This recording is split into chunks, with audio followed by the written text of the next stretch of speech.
আপনারা দেখছেন NN news 24।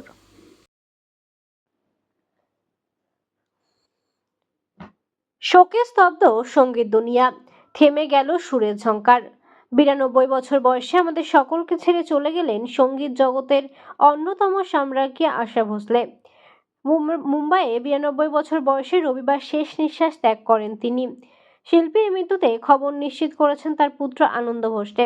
হাসপাতালের বাইরে সাংবাদিকদের তিনি জানান, সোমবার সকাল 11টা থেকেই শেষ শ্রদ্ধা জানানোর সুযোগ থাকবে এবং বিকাল 4টেয় শিবাজি পার্কে সম্পন্ন হবে শেষকৃত্য।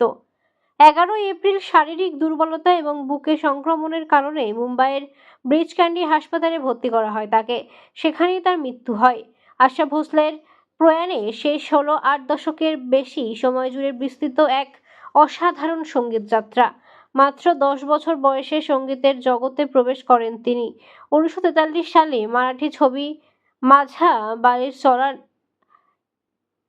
চলাচলানেওয়ালা গান দিয়ে শুরু হয় এবং 1948 সালে হিন্দি ছবি চুনারিয়াতে সাওয়ান আয়া গান দিয়ে বলিউডে আত্মপ্রকাশ।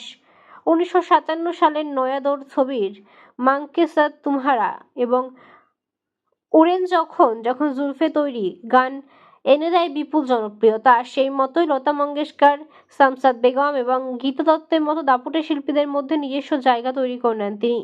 নিজস্ব স্বতন্ত্র স্টাইল গড়ে তুলতে তিনি বেছে নেন ক্যাভারে এবং পাশ্চাত্য ঘরানার গান। স্বামী রাহুল দেব বর্মনের সুরে তিসরি মঞ্জিল, আজা আজা এবং হাসিনা জুলফোওয়ালি আজও সমান জনপ্রিয়। নৃত্যশিল্পী হেলেনের পদ্মার কণ্ঠ হিসাবে তিনি হয়ে ওঠেন আইকনিক। পিয়াতু আপ্ত আজাব, কারভান 1971 এবং ইয়ে মেরা দিল ডন 1978 তার উজ্জ্বল উদাহরণ ছিল। গজল গায়িকা হিসেবেও তিনি সাফল্য ছিল অন্যতম। উমরাও জানানছে 1981 দিল চিজ ক্যা হে এবং ইন আঁখো কে মস্তি কে গানে তাকে এনে দেয় প্রথম পুরস্কার জাতীয়। পরে ইজ্জত 1987 মেরা কিছু সামান গানে পান জাতীয় সম্মান। চলচ্চিত্রের বাইরেও স্বাধীন সঙ্গীত এবং আন্তর্জাতিক সহযোগিতায় ছিলেন সমান সক্রিয়। গুলজার এবং রাহুল দেব বর্মনের সঙ্গে ছিল পরশিহায়। লেসলি লুইসের সঙ্গে জানাম সমঝা করো, আদনান সামির সঙ্গে একাধিক কাজ উল্লেখযোগ্য। উস্তাদ আলী আকবর খানের সঙ্গেই লিগাসি অ্যালবামের জন্যই তিনি গ্র্যামি পুরস্কার পান এবং ইউভ স্টোলেন মাই হার্ট অ্যালবামের জন্যই মনোনয়ন পান।